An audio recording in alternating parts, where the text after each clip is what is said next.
had an incredible opportunity last week to speak at International Women's Day at an event on Phillip Island that embraced a culture change and connection. We had an incredible day that raised almost $10,000 for Samantha Fraser's family, a victim to family violence who passed away in the community a couple of years ago.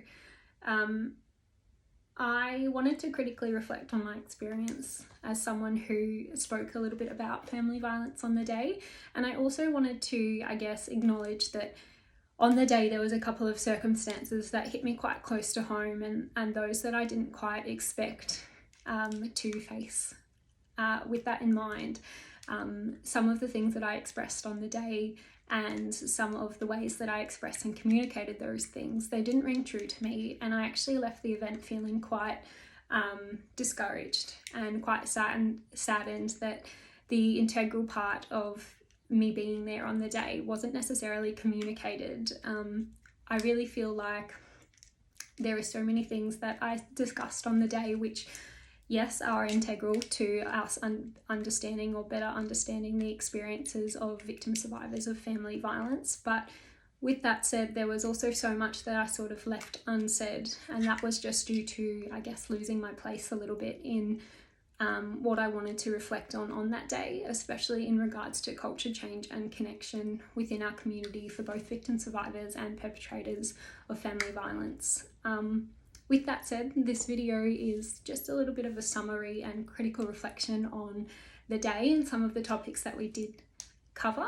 For those of you who might want a little bit more understanding of perhaps where I was going with some of the things that I discussed, or just some further information that might potentially support you in better understanding the experiences of victim survivors and their families. Before I go any further, I would also like to acknowledge that some of what is going to be mentioned in this video may be a bit triggering for some. With that in mind, I would really like to notion to the idea that there is some supports that you can call within the description of the video. These supports are sort of 24-hour crisis lines, emergency responses, and additional supports and services you may be able to seek help from. I don't expect everyone to be in the position where watching this video is going to be the most beneficial thing for them, but I do expect that for some it may be really beneficial for them to watch and sort of learn a bit more about the family violence experience. It's up to individual discretion whether or not you would like to continue to watch this video, as some of the themes may absolutely be triggering or emotionally inducing for you. I would also like to pay my respects to Aboriginal and Torres Strait Islander elders, past, present and emerging, and acknowledge that sovereignty of this land will never be ceded. Today I'm coming to you from the Bunurong land, and I would like to thank all of those who have supported me on my journey. What does the topic of abuse and family violence look like to me? Well, I'm a current family violence worker in the field, and I'm also a lived experience family violence advocate. What that means is that I have lived experience as a victim survivor of family violence, and I'm using my experiences within the family violence space as someone who has survived the experience to better inform policy and procedures and responsivity to family violence within the future. I'm using my expression and my narrative of my family violence experience to better inform practice and to support others to understand some of the invisible barriers that we have to the family violence experience. I'd also like to acknowledge that, having seen the behaviour change process in work, something that I'll speak about a little bit more later on, I'd really like to acknowledge that the Behaviour Change Program has the opportunity to support individuals to better acknowledge and understand their abusive and violence-related behaviours, and support them to feel acknowledged and resourced in their situation so that they can make better and more proactive choices in the future about whether or not they are going to use violence. With this in mind, I also need to express that the use of violence and abuse is still a choice, regardless of resourcing and education. And perpetrators of family violence have a choice whether or not they're abusive within their situations. We can go about supporting perpetrators to try to acknowledge their behaviours and the impacts of their behaviours on their families, but ultimately, regardless of the intervention or support that we provide, it's single-handedly a choice of a person whether or not they're going to be abusive to their families. The aim of the family violence work that I do is essentially to better inform and support people to understand their choices. So whether that be to support perpetrators to understand their choices to perpetrate violent or abusive behaviours on their families or themselves, or to support victim survivors to understand their choices in relation to maintaining a relationship, changing a relationship, or leaving a relationship, and what the safety planning around those situations looks like. It's really about supporting and informing choice and education for families to best support them to develop their sense of safety and to ensure that their safety and security is put paramount to their experiences. As a professional working within the family violence space, one of the things that was really highlighted to me last week was the idea that as a professional, we look at our experiences with our clients and our support of our clients as very separate and very compartmentalised compared to our own journeys or situations with family violence. With that said, what I actually mean is that when we support our clients, we also need to ensure that we aren't expressing in any way our own experiences of family violence and imposing those experiences on someone else.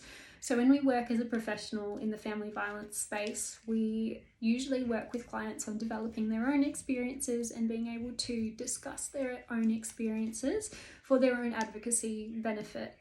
One of the things that really stuck out to me last week was that I sort of was in a speaking role where I was talking about my family violence work as a professional, but I was also drawing upon my lived experience as an individual. And so as part of that, what I didn't expect was that I wasn't necessarily able to compartmentalize how I usually would, because I wasn't quite in a professional space speaking as a family violence professional, and I wasn't quite in a lived experience space speaking about my own journey for family violence. I was sort of in the middle there.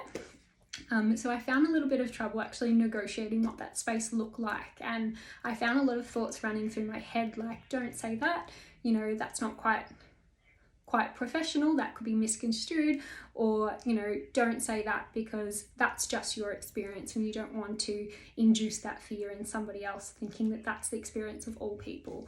So what I'd really like to highlight is that this can be a really tricky space to negotiate, and it is also a really tricky space for family violence workers with lived experience, family violence workers without lived experience, and people without lived experience to try to comprehend in multiple different ways.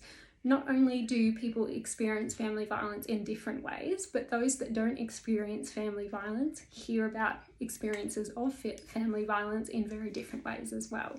So I just wanted to express that this is just sort of the perception of me as an individual and my ongoing journey, both as a lived experience survivor and professional. So not all of the attitudes and beliefs within the video will necessarily reflect that of any organisation. It's just more for me to sort of suggest to you that there is another way, or an additional way of working towards supporting both victim survivors and perpetrators moving through the behaviour change process, that is coming to terms with their supports and safety within the community and within professional services as well. One of the things that came up last week as well was the idea of disclosures and where and when they happen. I'm in two minds about this as well, because as a professional, my personal disclosures would never be something that I would incorporate into my work.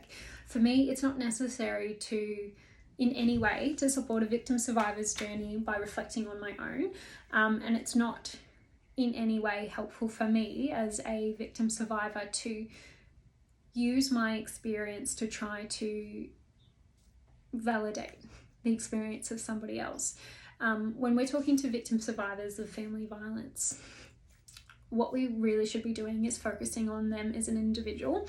So when I sort of speak about my disclosure of family violence and my lived experiences, when I reflect on that, that's not as a professional, that's as me indicating why I am and have come to this field. So one of the things that came up last week was the idea that I had made a disclosure about, what my family violence experience looked like. And what I really wanted to address is that within the work that I do and the field that I work in and, general day-to-day activities of meeting new people or experiencing new experiences, lots of the time people ask me what I do for work.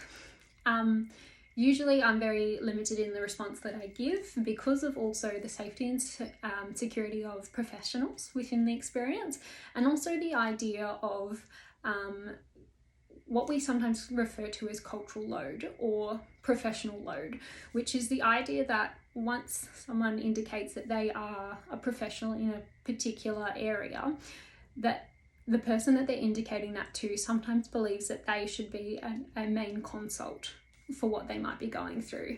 And while multiple professionals have stated in the past and do state that they don't mind being a consult for family and friends or peers or networks about their experiences and their professionality, it's also really important to understand that that's not the experience for everyone.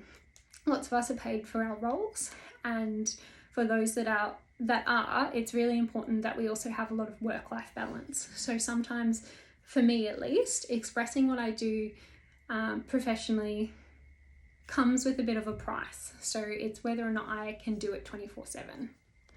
So one of the things the wonderful CJ had mentioned last week at International Women's Day was that we had sort of met and discussed my professional career and my lived experiences over a facial. And what I really wanted to highlight here was that yes, these sort of disclosures and things do happen in all different places.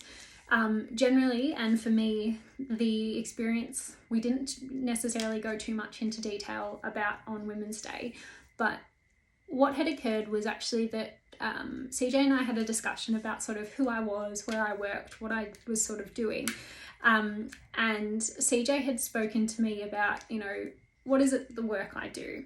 And so I indicated that I was a family violence worker, and it was something that I was really passionate about. Flowing on from that conversation, we went into sort of, what brought you to the field, and, what interests you and makes you so passionate about the experience of family violence. Now, I get this question all the time. I get the question, A, what work do you do? And B, why are you passionate about it, or what's brought you to that type of work, all the time.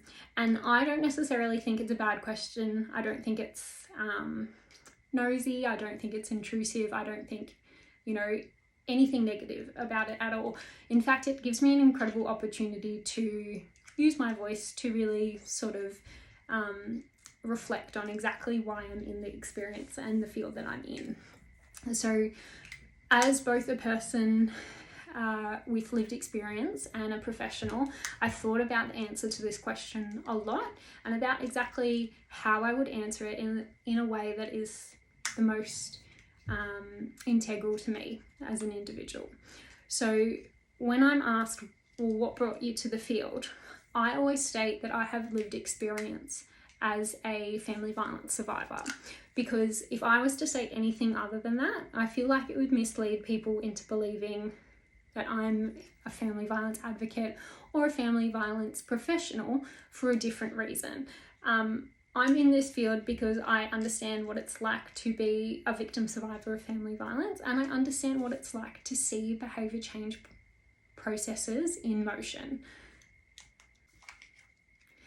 When it comes to actually making disclosures and talking within the community about my lived experience or my professional experience, there are different things that I really draw upon. So as a person with just lived experience, and I say just lived experience, I don't want to limit the experiences of those with lived experience, because first-hand experience is integral to the work that we do.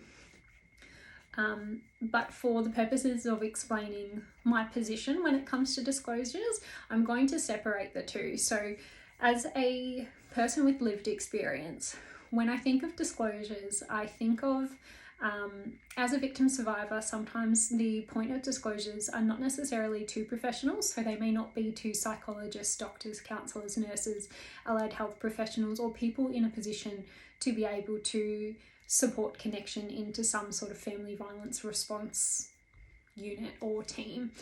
And so lived experience or personal experience disclosures can often happen in multiple different ways.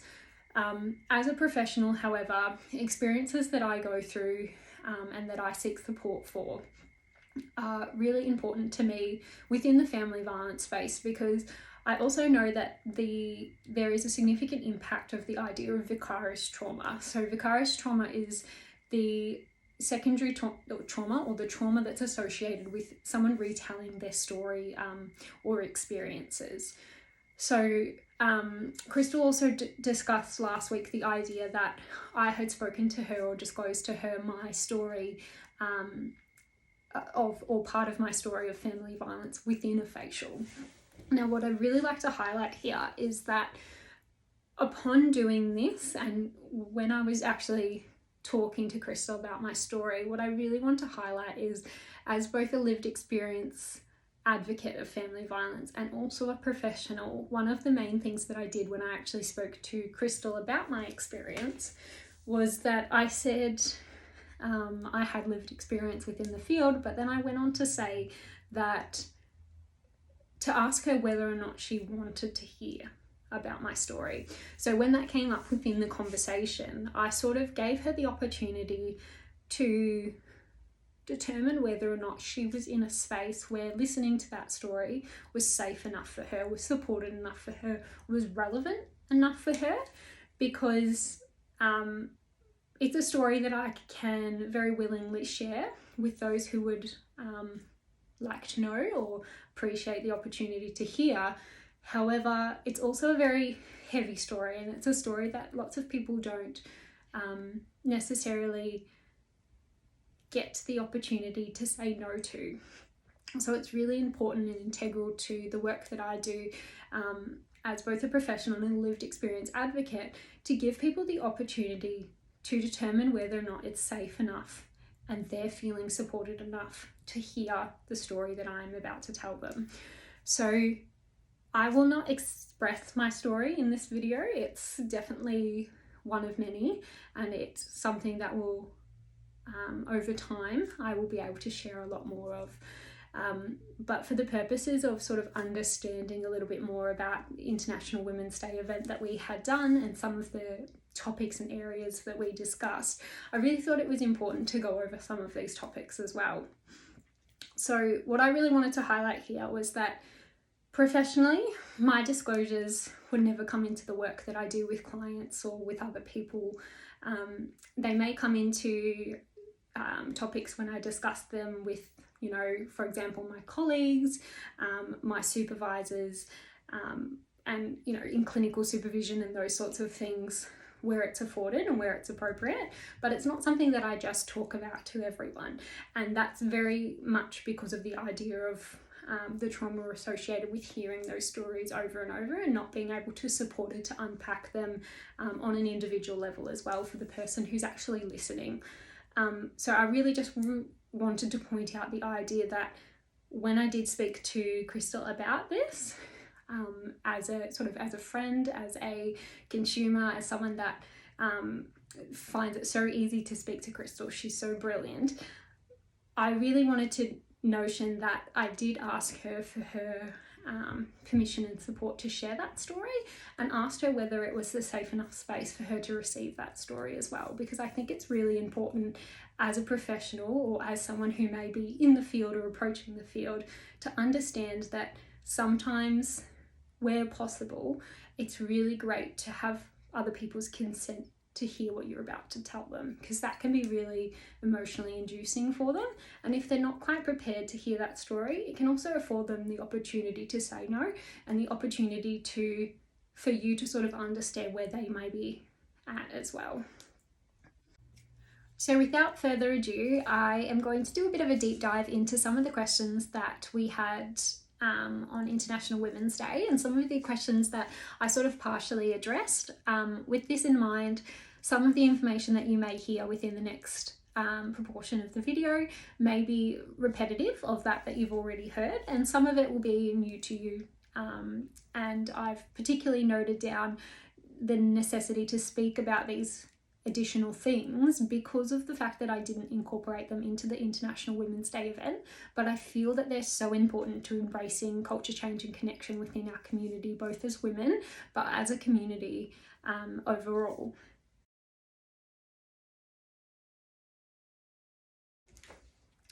So what does family violence or abuse look like? Well, family violence can be emotional abuse, it can be physical, it can be sexual, it can be threats, coercive control, fear and intimidation. It can be using children as weapons. It can also be about being emotionally abusive and isolating a victim so that they're unable to share their experiences. It can be about using privilege for gendered violence from male to females. It can be about using male privilege and using all of those aspects to reinforce manipulation and control and abusive tactics to exercise power and control in relationships, and specifically in family relationships. When we talk about family violence and the idea of power and control within family violence, we talk about how perpetrators usually exercise abusive behaviours or be abusive in nature because of their idea that they have lost some sort of power or some sort of control over a relationship. So this idea that there is a power and control imbalance makes them feel as though they should perpetrate violence in order to regain that power or control in a relationship. With this in mind, it's really important when we're talking about power and control within a relationship, we also talk about inequalities, and we talk about how to better achieve equalities within family violence relationship. So when we talk about behaviour change work within the family violence space, what we tend to do is actually support people with education and resourcing so that they can better understand gender inequality, use of threats and intimidation, and how these different tactics are used to support or reduce power and control within a relationship, so that they can better be resourced and better acknowledge when this kind of abuse is being used, and potentially how to counteract some of that abuse that may be being perpetrated within a relationship. And when I say counteract, I need to express that I don't mean fight back. I don't mean, any kind of rebuttal. It's more, how can we use our experiences and our knowledge to better inform our future experiences and knowledge within our relationships as both victim survivors and perpetrators. So when it comes to recognising and acknowledging abuse within family violence relationships or within relationships, our ultimate aim of actually acknowledging and recognising the abuse is to find ways that we can support people to better feel resourced and better understand their position, so that they in turn can develop strategies that might be more supportive for them moving forward.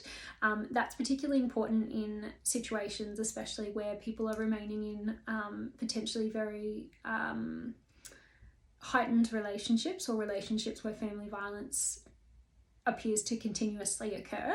It's sort of about resourcing people so that they're able to make the most appropriate choices for themselves. When we talk about resourcing and supporting family violence, we mean the experiences of victim survivors. And one of the things that I touched on last week at International Women's Day was the idea that we can support people by meeting them where they're at. And if that means that they don't feel that it's safe enough to exit a relationship, we can resource them as much as possible so that they feel that at least they have the education and resourcing behind them to make the most appropriate choices as they remain in the relationship. So I cannot sit here and say that it's safer or less safe for someone to remain in a family violence relationship. It will completely depend on what they want to do as an individual and their support needs as an individual. So family violence is never the answer. It is completely a choice. But there are also some people that remain in what are considered to be family violence relationships because for one reason or another, potentially the perpetrators may be engaged in behaviour change programs, or they may be seeking support to combat or to support them to acknowledge and personally resource themselves so that they can support the safety of their families. So there's all sorts of reasons why people might remain in a relationship, but overall the idea of supporting us to combat abuse is about education and resourcing of victim survivors and of perpetrators, and of making sure that no resourcing of victim survivors or perpetrators is held more significantly than the other.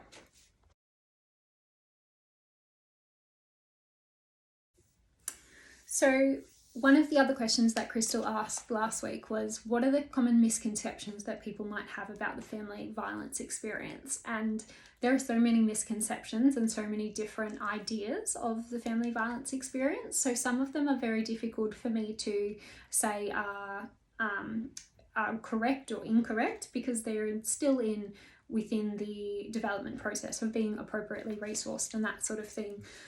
For me, I'm just going to touch on a few that really stand out for me. One of them is exactly that. So as a nation in Australia, as a country, what we are doing is working towards sort of standardizing our approach in some ways. So we're working towards making sure that we have a really clear response for people who are victim survivors and a really clear response program and services and supports for people who are perpetrators. With this in mind, what we really need to recognise that although we're trying to standardise approaches so that people are better resourced and better supported, we also need to recognise that there's no singular support pathway that is available and accessible to everyone.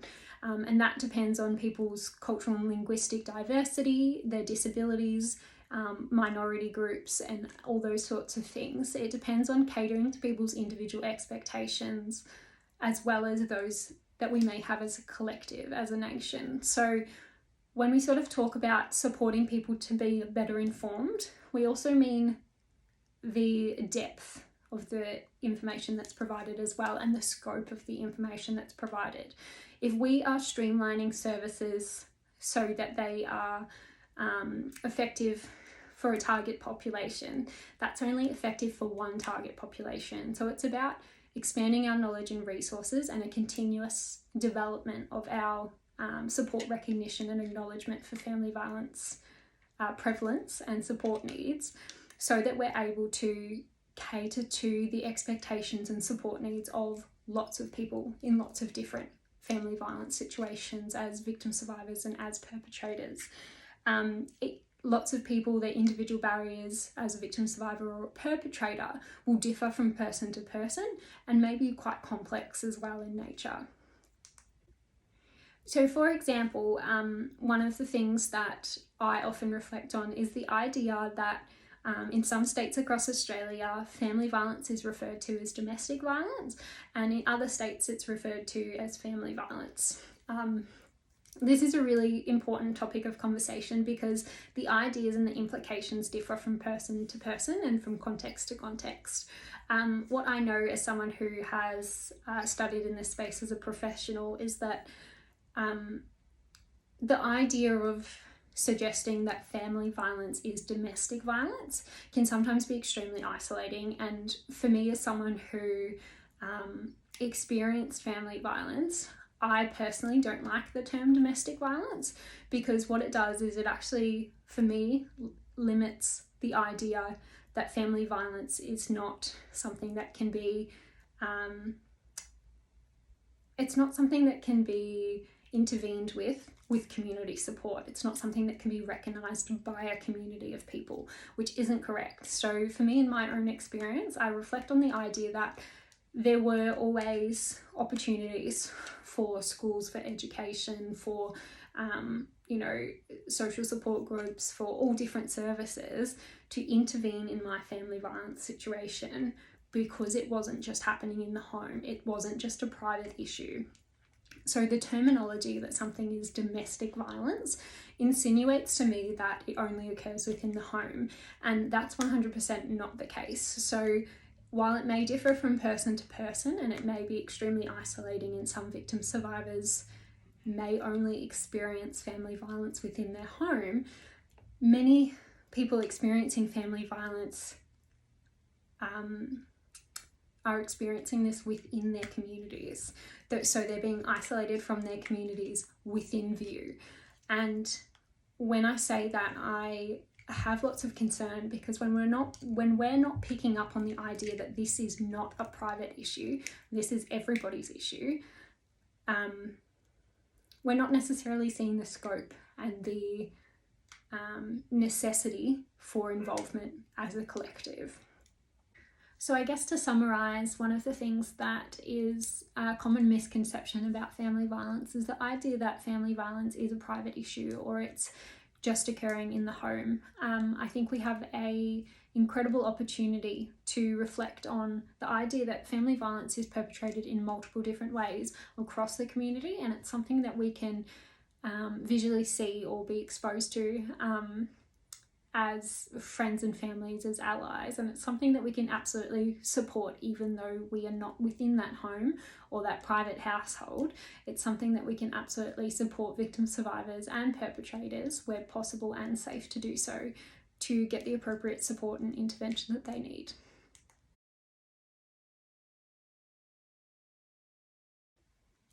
Some of the facts that I talked about at International Women's Day last week were that family violence situations, or police attend family violence situations every 6 minutes, or roughly every 6 minutes in Victoria. I also spoke about the idea that the elderly are 14% more likely than the rest of the population to be victimised by family violence. In family violence situations, roughly 30% of family violence situations, children are exposed or involved. Victim survivors also exhibit, or experience, I should say, a higher rate of family violence once they leave relationships. So that idea that we were speaking about the notions and the comments that a person might say to their friends, like just leave him or just leave a relationship, it's sometimes easier said than done, because sometimes that perpetration, or the most significant perpetration, actually occurs when someone has left that relationship. And so it's important to connect as soon as there is that inkling that family violence may be or is occurring for you or someone you know. It's really important to connect with those supports and services early to support that safety planning for the victims, the victim survivors within that situation. In addition, it's really important to note that family violence is also the #1 contributor to homelessness for women and children in Victoria. It's also 33% more likely that Aboriginal women will be hospitalised from their injuries from family violence than any other cohort. And those with disabilities are about 40% more likely or more vulnerable to being victims of family violence than any other population. While the figures that I've just stated highlight the prevalence of these issues on particularly vulnerable groups, I don't want to discount the fact and the idea that family violence isn't just perpetrated towards people that are in low socioeconomic or particularly vulnerable groups. It's really important not to discount somebody's experience based on the fact that they don't fall into a vulnerable or minority group. These experiences are not just the experiences of those in minority groups.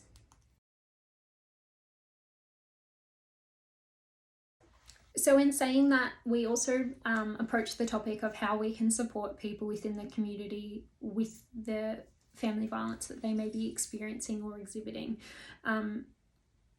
I again urge people to recognise that if they are not in a place where they feel that they can support, for example, if they feel as though they don't have a full cup and they can't fill from an empty cup, I don't expect anyone to push their boundaries on what they're able to do and support friends and families with. But what I do hope is that we can communicate that we're unable to support the needs of someone who might be going through this, so that that person, a victim survivor or a perpetrator, or whoever's making a disclosure to you, if they're making a disclosure to you, is able to access appropriate and timely supports. Sometimes when we are first disclosed to and we don't know what to do, the most important thing that we can do to support that person is let them know that we don't know the answers. This is so significant because it then allows them to seek that support in some other way without them being limited or without their time being wasted by believing that you may be able to support them in a way that you actually can't. So the key things that we went over last week when it comes to supporting people within the community as victim survivors was the idea of meeting them where they're at, supporting them, and also understanding in a way that what they disclose to you at a particular point in time is what they feel safe to do so. For example, they may disclose to you a lot in an initial instance, and they may speak to you very publicly, very confidently about a situation in one circumstance, but that doesn't mean that they'll be able to review that situation and their circumstance with the same confidence and empowerment the next time they speak to you about it. And so it's really important to recognise that what people are expressing to you at that point in time is what's most important and most safe for them to do so. We also stress the need to recognise people and support to empower them.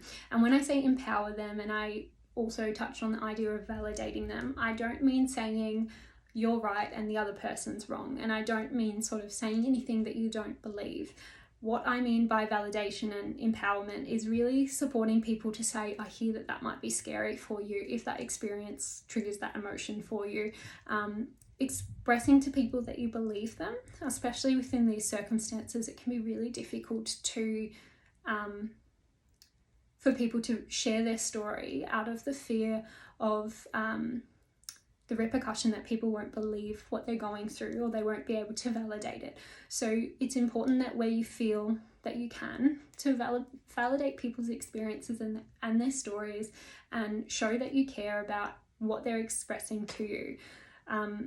If you don't care about what they're expressing to you, or it's not something that you can help with, again, please make sure that you are letting them know that you're not at the place where you can support them in the way that they potentially want to be supported, and really putting in place that boundary so that they're not potentially oversharing information with you where you know as an individual that you can't support them.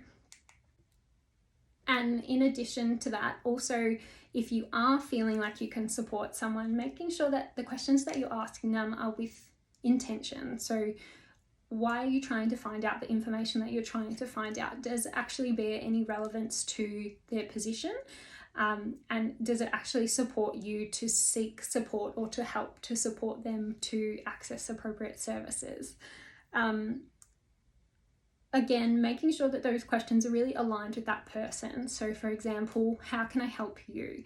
What's safe for you? How can I support you? And making sure that that individual person is the focus of the questions.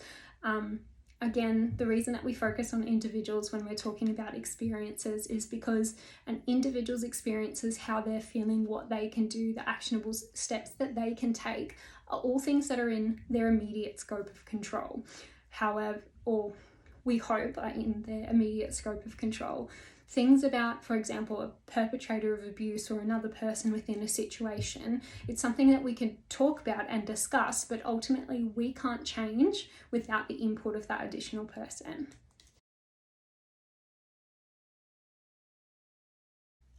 Last week, Crystal also asked me a pretty important question, which was, as a survivor, what is it that you need?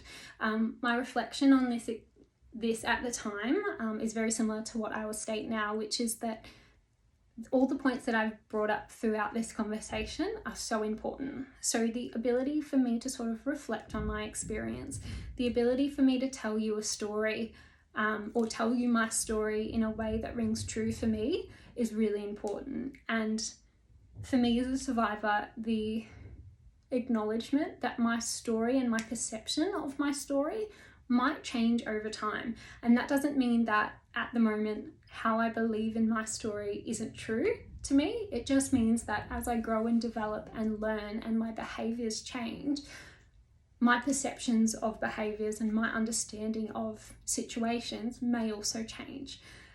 So as a victim survivor, what I need is space to really understand, acknowledge and develop as an individual, but also to understand, acknowledge and develop my understanding of my own story and experiences. And also, again, just that idea of meeting me where I'm at as both a victim survivor, as someone, as an individual, as a professional, and somebody who's on a journey. We're all on a journey, and we would all, I believe, would hope that each individual that we meet would meet us where we're at when we need them. So that's a huge thing that I cannot express the importance of enough. Please meet people where they're at on their journeys.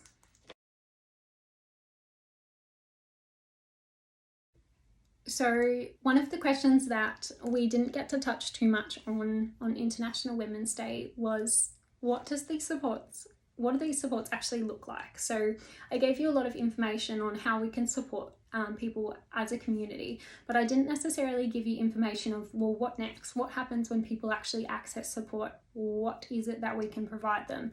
So what I really need to make clear is that support is very individualized in that it takes into consideration people's individual support needs. And the supports across Australia can vary from state to state. So for example, as a family violence worker, the supports that I'm aware of and the access points that I'm aware of may be different to those in New South Wales or Queensland and that sort of thing. And it's really important that when we are resourcing people or supporting people to access resources, we make sure that they also do their individual or their own research on what their local resourcing looks like as well. So for Victoria, some of the access points are through police and emergency services for crisis response. There's also the Orange Door, Safe Steps, 1-800-RESPECT, and multiple other services, including the Victim Assistance Program for those who are able to make statements or support reports about their experience as well. So there's multiple different access points that take on multiple different forms in Australia, and as I said before, I will link them all in the notes, but I just want people to be aware that with different access points comes different sort of recommendations. So it's really important that, you know, if you're feeling as though you're not heard or your point isn't being necessarily considered as a victim survivor, it's always really important for individuals, and just like what you would do at a GP or a doctor's or something like that, that if you want to seek a second opinion, that there are other services available to support you and to support that idea of education and resourcing, as well as the first service that you might call. One of the incredibly important things that I really want to highlight with these services is that lots of the services have the idea of crisis response. Their websites might say crisis response and that sort of thing. I just don't want anyone to mistakenly have an expectation that crisis response and emergency response are the same. So I do want to note that if you are in immediate danger, or if you're in danger of family violence occurring, 000 is your point of contact if you're in danger. The other services are available for sort of support and resourcing and education. Some of them are 24 hours and some of them aren't. But when we're talking about immediate direct crisis response for emergency situations, 000, police, ambulance and fire are the only people that can support you in those emergency or dangerous situations. So what do some of the victim survivor supports look like? So again, these supports can be completely different depending on, the access of the person. However, lots of the services for victim survivors range from safety planning supports, if that's required, to everything from counselling to case management. It's really important for people to feel safe enough to communicate their needs so that they're directed and supported to access the most appropriate services for their situation. And after all, it's really important to consider that if we don't know, like as professionals or as services, if we don't know what someone is going through via their disclosure of what they are going through, we can't make that assumption on their behalf.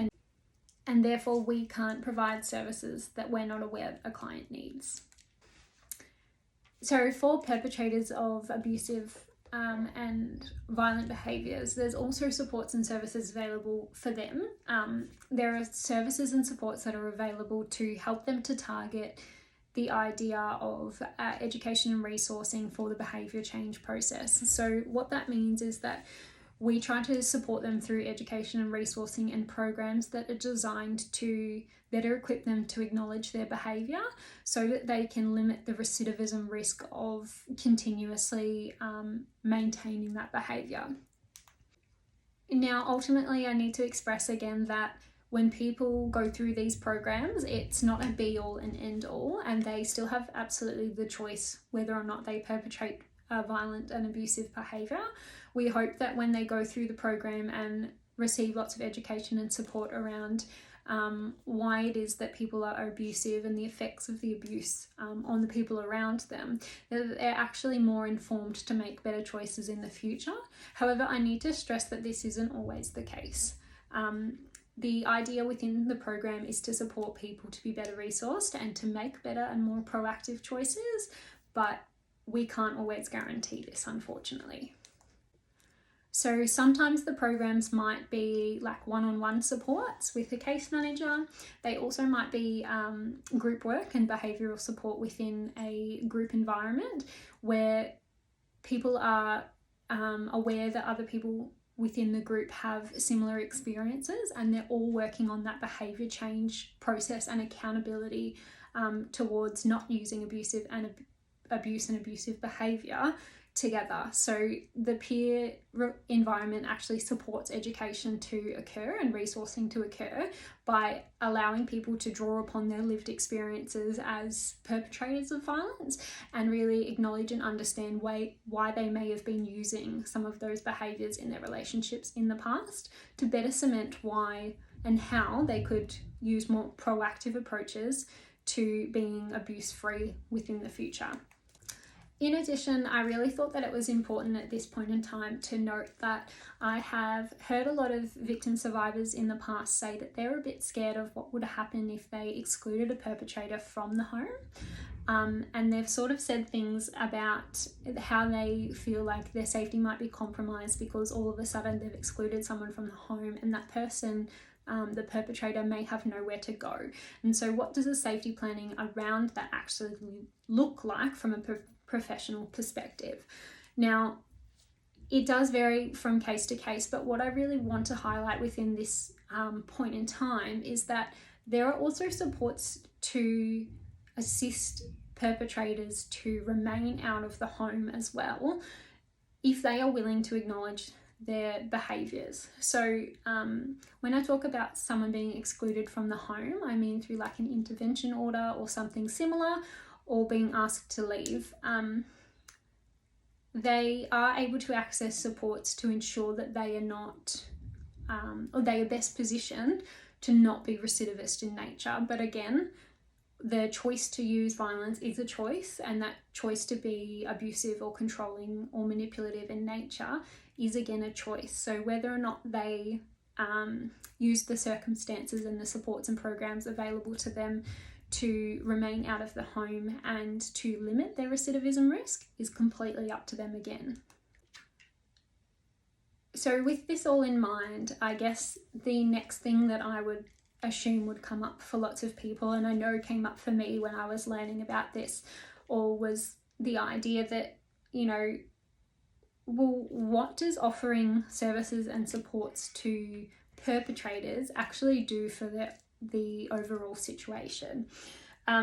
So as a collective, I really want to highlight that family violence services can be remedial supports. They absolutely can support victim survivors and perpetrators after the fact or after family violence has occurred. But it's really important that I note that remedial supports alone don't actually combat the issue of family violence. What does support to combat the issue of family violence is that idea of preventative approach. So the idea of supporting education and resourcing before somebody develops their abusive behaviour, or before it develops into something that is more compromising to an individual person or family's safety and security. So rather than focusing just on remedial supports or just on preventative supports in family violence, it's really important to focus on a collaborative approach at this point in time to targeting family violence through continued preventative support and remedial support, so that we can support those who are currently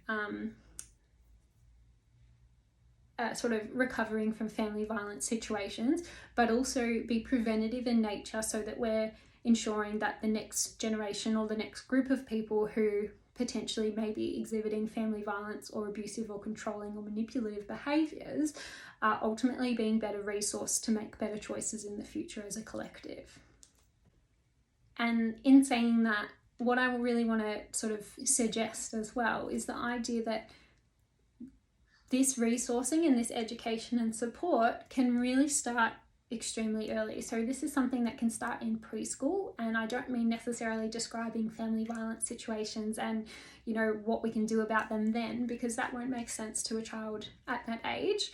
But by teaching children about the importance of respect and the importance of gender equality and seeking appropriate service support and intervention, and, you know, seeking support from adults and appropriate professionals and that sort of thing, and really validating the experience for children and people growing up and adults at every point in time, at every experience, validating their experiences and meeting them where they're at. So whether they're victim survivors or perpetrators or someone using abusive or problematic behaviour, it's about meeting them where they're at so that we can support intervention within their experience and support education and resourcing of their experience, so that they have a better developmental projection than those without.